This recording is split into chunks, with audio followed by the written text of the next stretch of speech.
Alors, bienvenue encore à tous dans ce rendez-vous jeunesse. Alléluia! Amen! Vous êtes libres ici, vous êtes libres de vous lever, de danser, de crier des cris de joie, ou peut-être de pleurer, je ne sais pas. Soyez libres. Vous êtes dans la présence de Dieu et la parole de Dieu dit que là où est l'Esprit du Seigneur, il y a la liberté. Merci Brandon d'être là pour nous aider. Je vais juste te demander de projeter le prochain slide. Aujourd'hui, en fait, on désire voir se lever une jeunesse victorieuse face à la pensée du monde, une jeunesse qui est libre. Mais cela, il faut suivre le chemin en fait de cette victoire. Cette parole nous dit, parce que tout ce qui est né de Dieu triomphe du monde, et la victoire qui triomphe du monde, c'est notre foi. Et donc voilà, il y a déjà une première clé. On a besoin de naître de Dieu. Donc je vais inviter Manu et Abigail qui vont commencer à nous donner leur témoignage. Ils ont commencé à vivre cette foi dans le Seigneur Jésus-Christ. Et on va déjà les accueillir par l'acclamation. Merci Seigneur pour leur vie. Alléluia.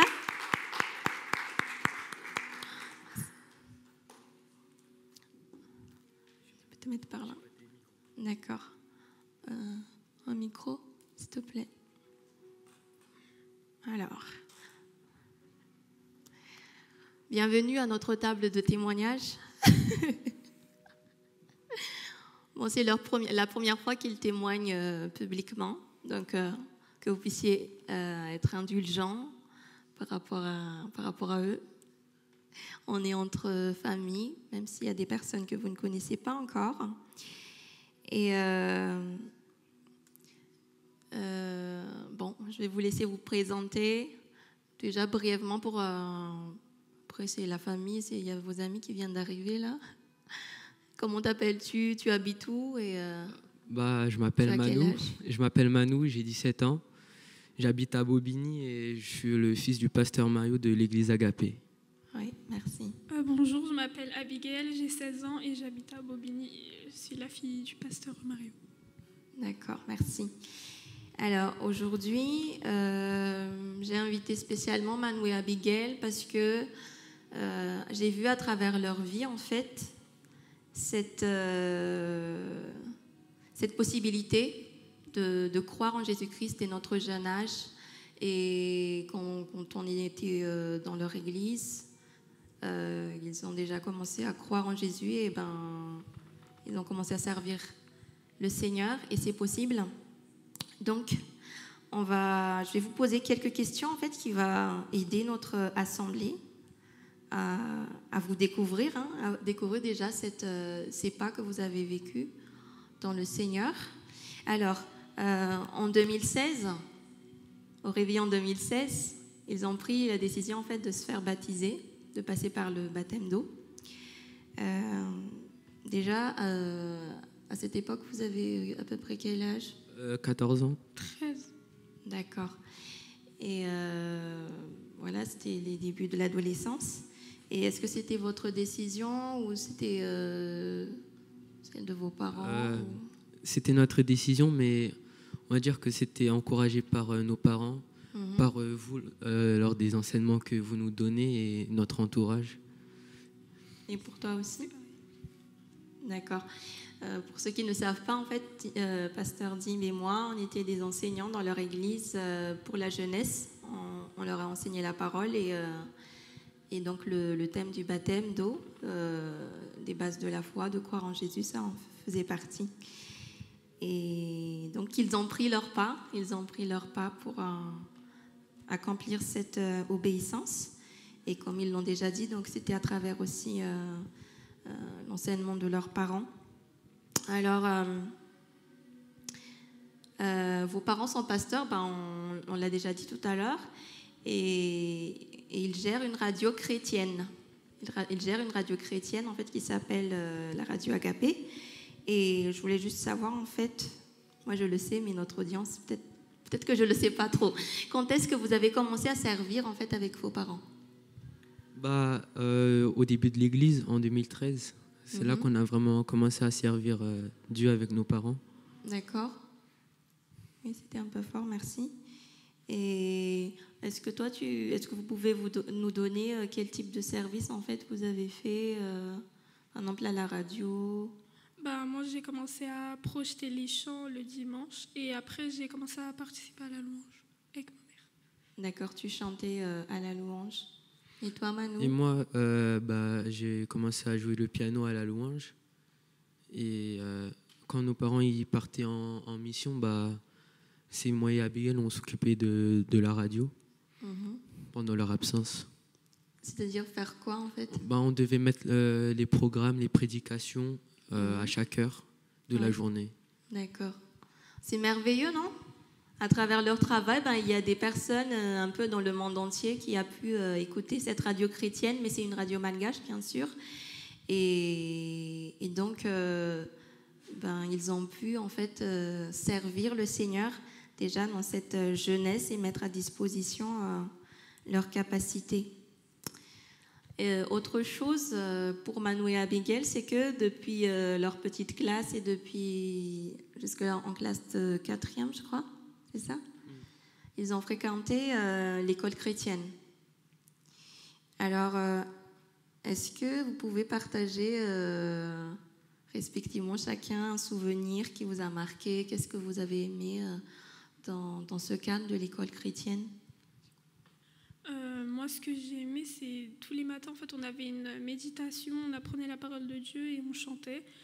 Et un truc qui m'a marqué, mais ça, je m'en suis rendu compte seulement après avoir fréquenté une école publique, c'est vraiment le respect et le fait d'honorer les professeurs, les superviseurs, en fait, en les respectant tout simplement, parce que ça nous apprend à honorer Dieu, à respecter Dieu, parce qu'il faut commencer par ça. Et en fait, c'est en étant dans une école publique que je me suis rendu compte qu'en fait, les enfants, les enfants du monde, en fait, ils respectent pas du tout les profs, même s'ils ont tort, ils se justifient toujours, ils répondent et tout. Donc ça t'a marqué que voilà, quand tu étais dans l'école chrétienne, il y avait plus cet honneur, ce respect vis-à-vis des autorités, voilà, des profs et tout ça. Et pour toi, Manu, est-ce que c'est la même chose? Moi, ce que j'ai aimé, c'était les valeurs qu'on nous apprenait. On nous apprenait, mais on les appliquait aussi en classe. Du coup, c'était mieux. Et aussi, il y avait une bonne entente entre tous les élèves. Il n'y avait pas de groupe séparé, mais on était tous ensemble. Et il y avait une amitié entre tout le monde. D'accord. On découvre, hein. Nous, on est des jeunes parents, donc on ne sait pas encore ce que c'est. Et bientôt, notre fils, il va entrer aussi dans une école chrétienne par la grâce de Dieu. Donc, et par rapport à votre foi, en tant que chrétien, qu'est-ce que vous avez trouvé comme avantage, en fait, d'être dans une école chrétienne? En fait, ça a renforcé ma foi en Dieu parce que souvent, à l'église, on parle de Dieu à la maison, mais en fait, quand on est à l'école, on a tendance à être influencé dans le mal si on n'est pas dans une école chrétienne.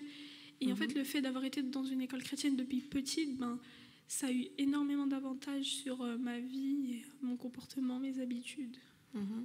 D'accord. Et pour toi, Manu? Oui, c'est un avantage parce que l'école, c'est un environnement qu'on fréquente tous les jours de nos bas âges. Et du coup, c'est plus facile de se faire influencer à l'école. Mais sauf que nous, on fréquentait une école chrétienne, du coup, on se faisait influencer dans le bon sens. Voilà. Amen.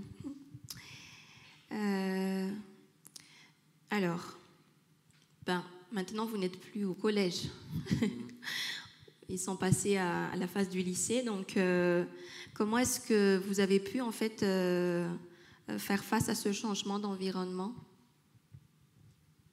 Au tout début, c'était bizarre. En fait, je ne m'attendais pas à ça. Je ne sais pas comment expliquer, mais en fait, dans tous les cas, ça n'a pas changé mes habitudes, ça n'a rien changé de mon habitude, quoi. De voir les autres faire autrement que ce qu'on m'a toujours appris. Et pour faire face, comment tu as tenu ferme dans ta marche, par exemple, dans ton comportement, pour ne pas te laisser influencer? Qu'est-ce qui t'a aidé? En fait, c'est déjà les parents, ils m'encourageaient, mais il faut aussi entretenir une relation avec Dieu parce que sinon, on se fait influencer naturellement. Oui, d'accord. Et pour toi, Manu? Moi aussi, c'était pareil. Il fallait que j'entretienne toujours cette relation avec Dieu par des moments de prière individuels et lecture de la parole de Dieu. Et le service le dimanche aussi. Amen. Gloire à Dieu. Merci Seigneur pour le dépôt qui est dans votre vie. C'est des enfants assez exceptionnels, je dirais. Alléluia. Et une dernière question pour ceux qui sont là. Pour toi, Abigail, qui est Jésus pour toi? Eh ben, je te pose aussi la même question.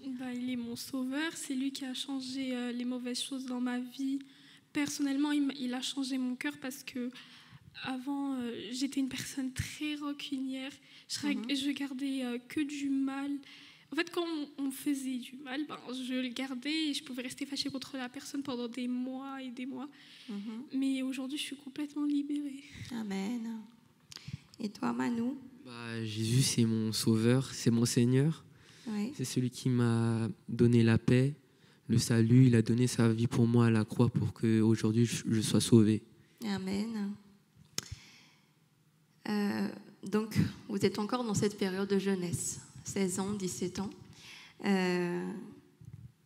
Est-ce que vous pouvez vivre cette jeunesse sans Jésus? Non. Enfin, si je n'aurais pas connu Dieu, bien sûr, j'aurais dit oui, mais non.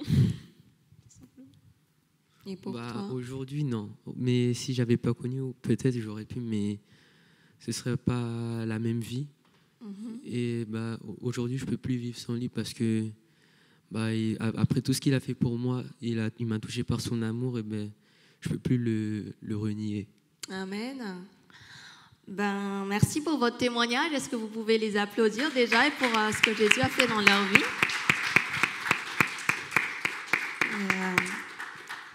J'aimerais juste qu'on prie pour eux, qu'on les bénisse, qu'on étende notre main vers eux pour qu'ils puissent continuer cette jeunesse. Avec Jésus comme leur désir, en fait, de continuer à marcher avec Jésus, et on prie pour eux. Seigneur, merci pour Abigail, pour Manu. Merci Seigneur pour leur vie que tu tiens dans ta main, et nous voulons te remercier pour ces témoignages précieux, pour ces parcours, ces processus de vie.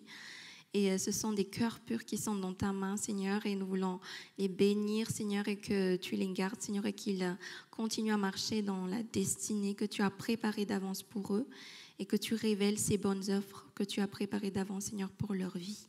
Alléluia. Amen.